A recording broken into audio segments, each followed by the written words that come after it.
Aprender a conhecer os próprios instintos, dos mais primitivos como raiva, aqueles subconscientes que são deflagrados em nosso interior de acordo com as experiências positivas e negativas em nossas vidas, muitas vezes incutidos ainda quando bebês ou crianças, é a única forma de descobrir as soluções para os problemas de personalidade de uma pessoa, principalmente quando esses problemas afetam a sua vida negativamente. Essa foi uma das lições transmitidas pelo psicanalista e psicoterapeuta José Milton Castan Júnior, especialista em terapia cognitiva comportamental.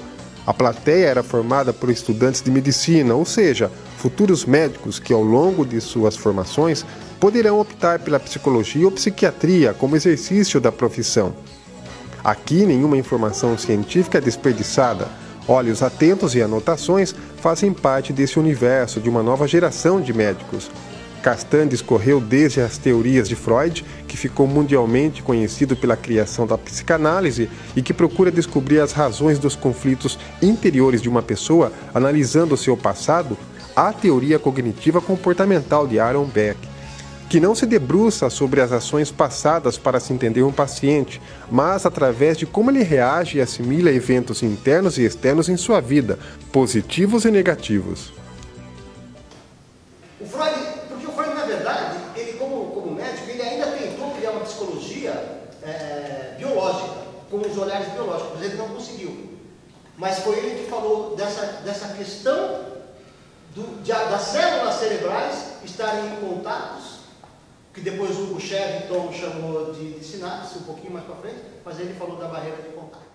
O que se busca nessa classe é entender os mecanismos psicológicos e emocionais que podem levar uma pessoa à depressão, dependendo de como ela interage com a sociedade. A depressão hoje é considerada o mal do século, na qual pesquisas apontam que 20% da população mundial tem um ou mais episódios de depressão grave. A Organização Mundial da Saúde estima que em 2020 a depressão será a segunda doença incapacitante na sociedade, porque afeta todas as faixas etárias, da criança ao adolescente, adulto e idosos.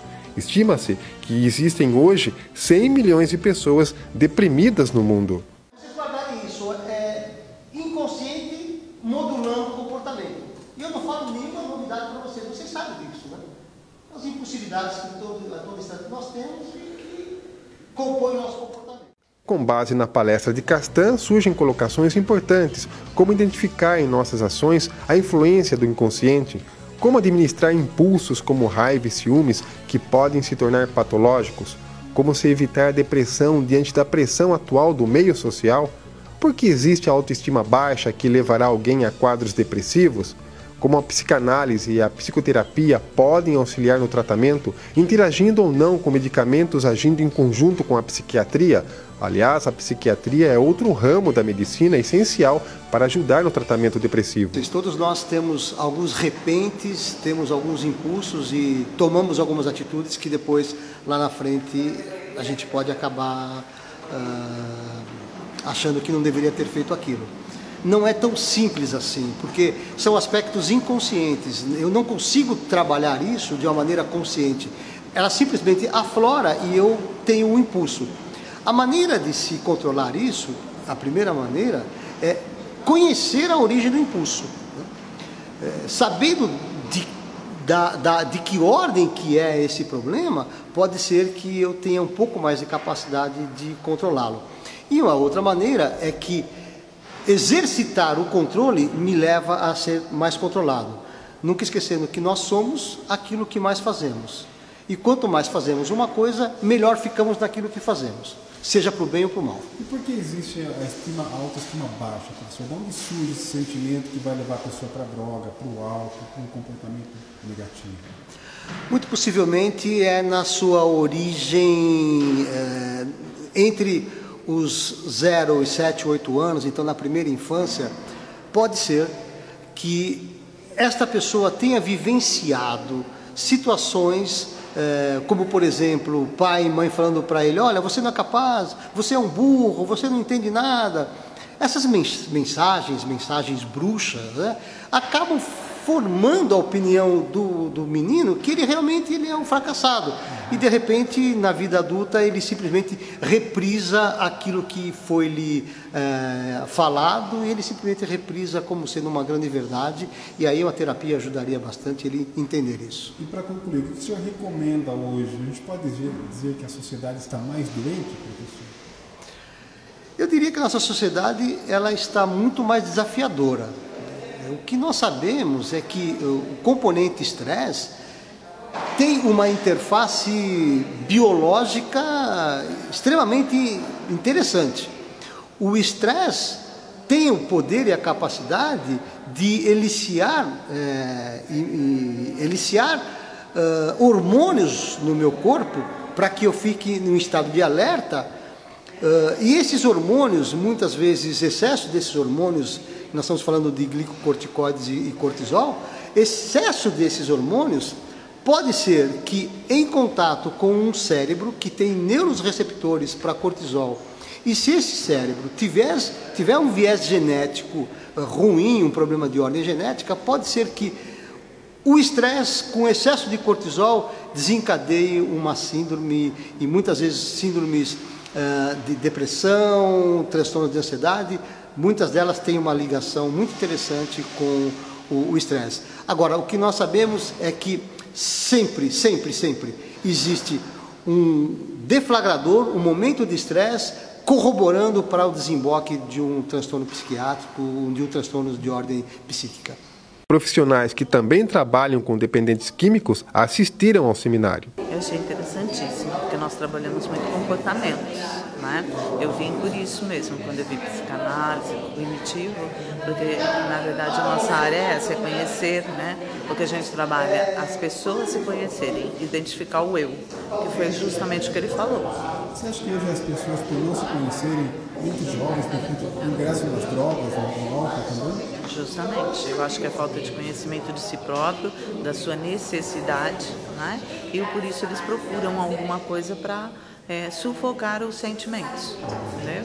É justamente esse que é o tratamento, a gente buscar com que eles se conheçam, para eles saberem o que é a necessidade e o que realmente é importante na vida.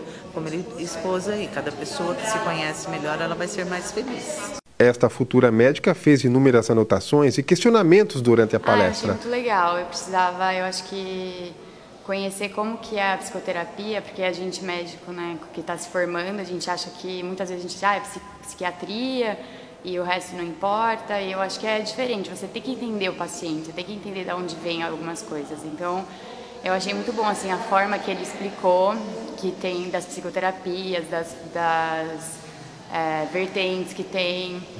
Eu acho que é importante saber disso, até da forma que o professor mesmo ele colocou, que você pode complementar, uma complementar a outra, né? E isso é uma visão que eu não tinha, porque conversando com um psicólogo mesmo, ou com parentes, era ou um ou outro, e é realmente isso. Eu acho que as pessoas, elas às vezes esquecem que elas podem se complementar, né? E que para você curar um paciente não importa você ou a sua visão, se você gosta do outro tipo ou não, né? O que importa é que você tem que curar de algum jeito o paciente, né? Então, se você tem que complementar com outro tipo de terapia que você não acredita, que complemente. Se isso funcionar, que funcione ou não. E você pretende seguir essa área de psicologia? Eu gosto muito. Eu não sei ainda. As pessoas me perguntam, eu realmente não sei. Não sei o que eu vou fazer. Mas é uma área que eu me interesso. Eu procuro sempre estudar aquilo que eu gosto, né? Aquilo que eu me interesso. Então, eu descobri que essa área eu gosto, então vamos estudar para ver se de repente eu vou ou não sei. E é fundamental porque você percebe hoje, como futura médica, uma sociedade doente, hoje a sociedade está doente. Sim, eu não sei se isso tem fundamento, mas é o que eu sinto. Sim, eu sinto muito isso, assim, em todos os tipos de depressão, estresse, assim, coisas que parecem para mim, com pouco conhecimento que tem, parecem ser mais mentais mesmo, sabe? É uma doença que vem do mental da pessoa. Até pouco tempo eu vi uma palestra que a depressão ela é a 5ª maior causa de saúde pública mundial, e em 2020, pela palestra que a gente viu aqui da faculdade, ela vai ser a 2ª. Então, acho que isso reflete. E acho que isso reflete a sociedade, né? A Liga de Saúde Mental da PUC Sorocaba vem realizando uma série de seminários voltados à área neurológica e psicológica. Nesta segunda-feira, por exemplo, também acontece a aula da doutora Sara Lahan Sonetti, que abordará a identidade de gênero e suas interações. O corpo é o limite? É importante porque a gente está numa faculdade de medicina, né? E o que falta muito aqui, por exemplo, é um enfoque da parte psiquiátrica, que acaba deixado de lado, né? Mesmo na graduação. Então essa parte acaba deixada de lado, então a Liga vai trazer essa parte. E agora esse ano a gente está tentando trazer também o pessoal dos outros cursos para ter essa integração, exatamente o que o Castel falou, que tem muito essa divisão psicólogo, psiquiatra, então a gente tentar fazer essa integração, porque para o paciente o melhor é a integração das duas coisas, né? Não tem como você tratar um paciente só com a medicação, principalmente nessa área, só com a medicação, ou só, muitas vezes, nem só com a psicanálise, então, nem só com a terapia. Então, você precisa dos dois e por isso a gente hoje faz essa intersecção, né, digamos assim, das áreas.